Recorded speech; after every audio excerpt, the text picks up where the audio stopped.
Welcome back to the deep dive.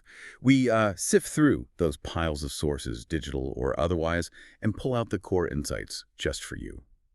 Today we're looking at something huge, a real revolution happening, well, right there on your phone. It's about how social media and AI are just fundamentally reshaping language learning.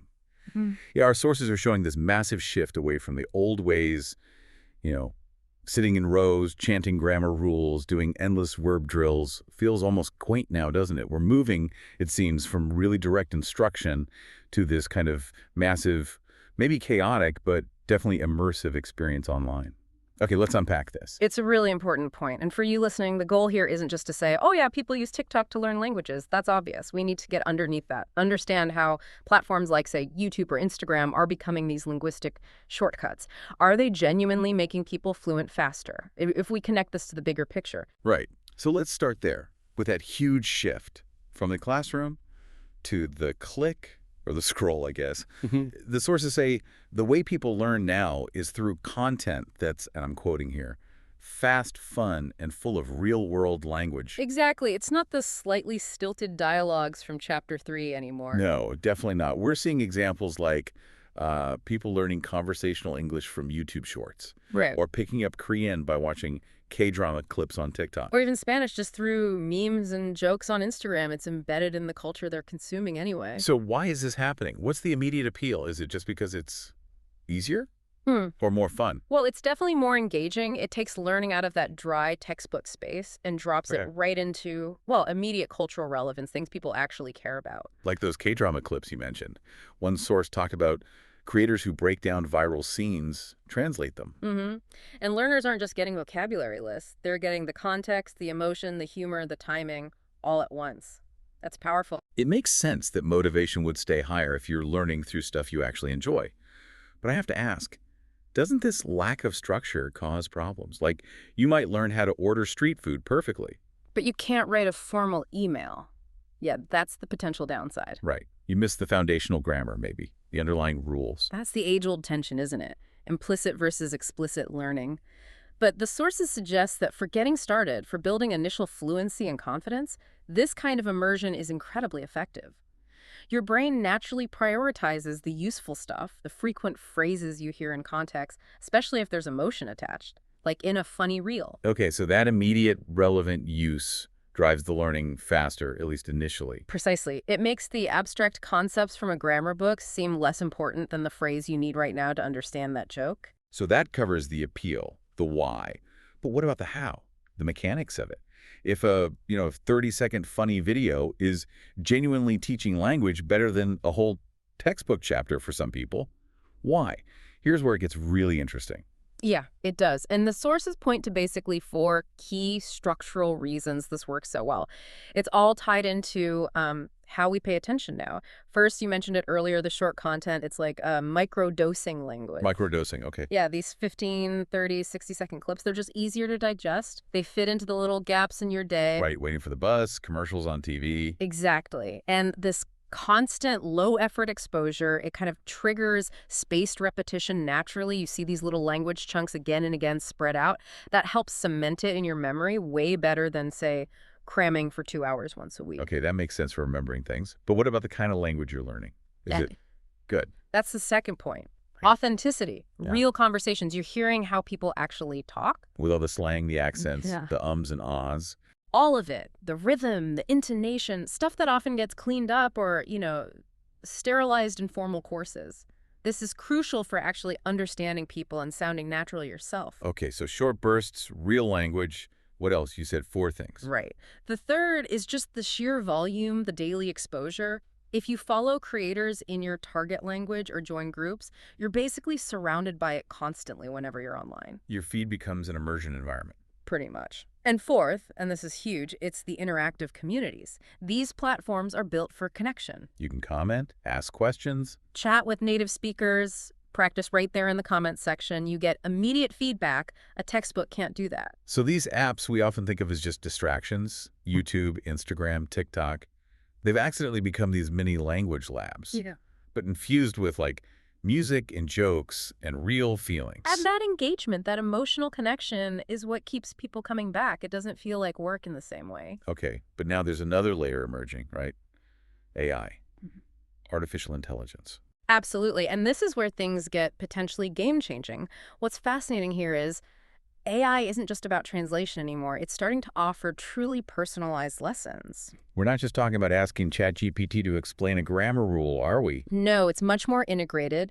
The sources describe AI working behind the scenes using things like natural language processing, NLP, and these really smart adaptive algorithms. It's adaptive algorithms. Yeah. So they learn about the learner. Exactly. The AI watches what you watch, what you search for, what you click on, but crucially, it also tracks the mistakes you make when you practice. Okay.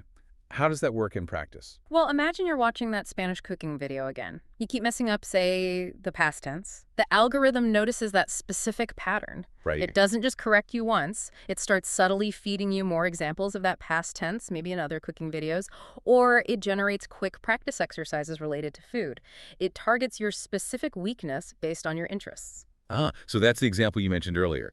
The AI plugin that translates words on a reel and notes, okay, this user likes cooking and needs help with conditional verbs. Precisely that.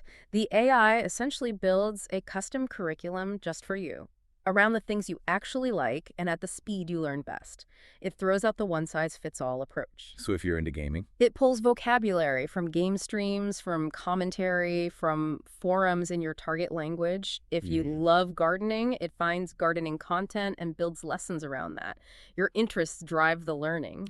Which brings us to another point. Language isn't just words and grammar, is it?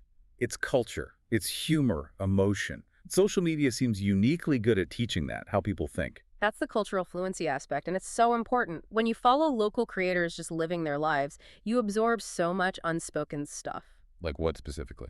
Accents, obviously, but also slang that's actually current. You learn the difference between formal and informal ways of saying things. Body language, tone of voice, recognizing irony.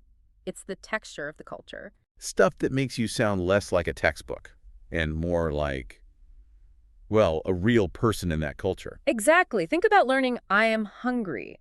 A textbook gives you the standard phrase. A viral TikTok trend might give you the slightly funny, maybe sarcastic way everyone under 30 is saying it right now. Which one makes you feel more connected? Definitely the second one. And that probably helps with confidence too, right? Learning feels more natural, less like a test. Huge confidence boost. When you feel like you're just picking it up by being online, participating in something fun, that fear of making mistakes, the inhibition that holds so many learners back, it just drops. You're more willing to try to actually use the language. Which ultimately is how you get fluent. You have to use it. Okay, we've painted a pretty rosy picture here. Amazing engagement, cultural immersion, AI personalization. But surely there's a downside. Oh, absolutely. We need to be critical. This raises an important question. What's the catch?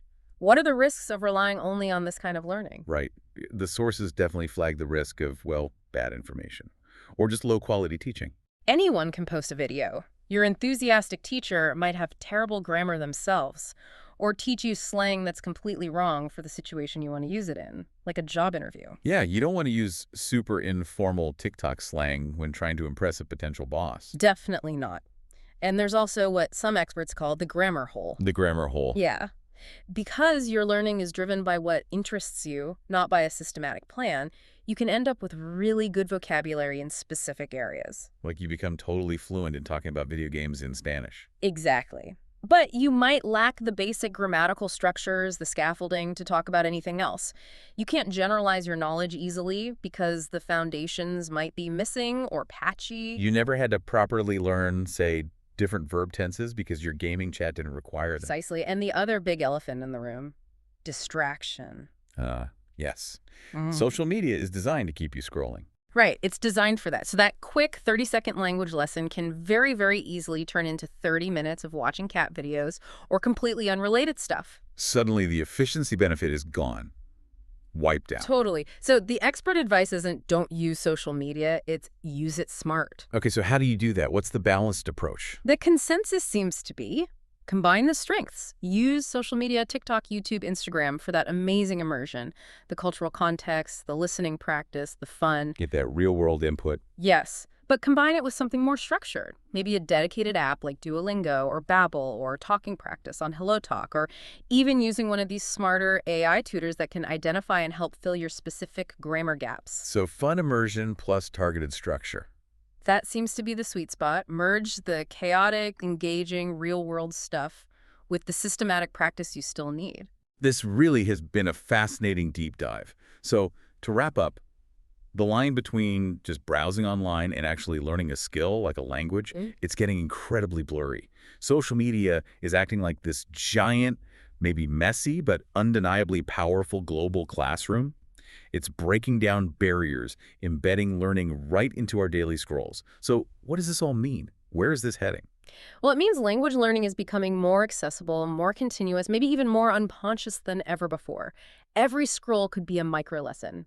And that direct connection between learners and native speakers happening constantly all over the world, that feedback loop is something entirely new in human history, really. So the next time you're flicking through video, You might actually be building language skills without even thinking about it. But here's something to really chew on, a final thought for you. okay, lay it on us. If AI gets so good that it can perfectly tailor language learning to your specific passion, say, you become incredibly fluent, but only in the French needed to discuss 18th century pottery. Right, like hyper-specialized fluency. Exactly. How do our traditional ideas of being proficient handle that? How would standardized tests like TOEFL or IELTS even measure that kind of deeply specific, personalized, context-bound knowledge? Will we end up certifying people as fluent in advanced Catmeme Japanese? Huh. That's a really interesting question. What does fluency even mean in that world? Okay, lots to think about there. Thanks for that insight. Definitely food for thought. And thank you for joining us on The Deep Top. We'll catch you next time.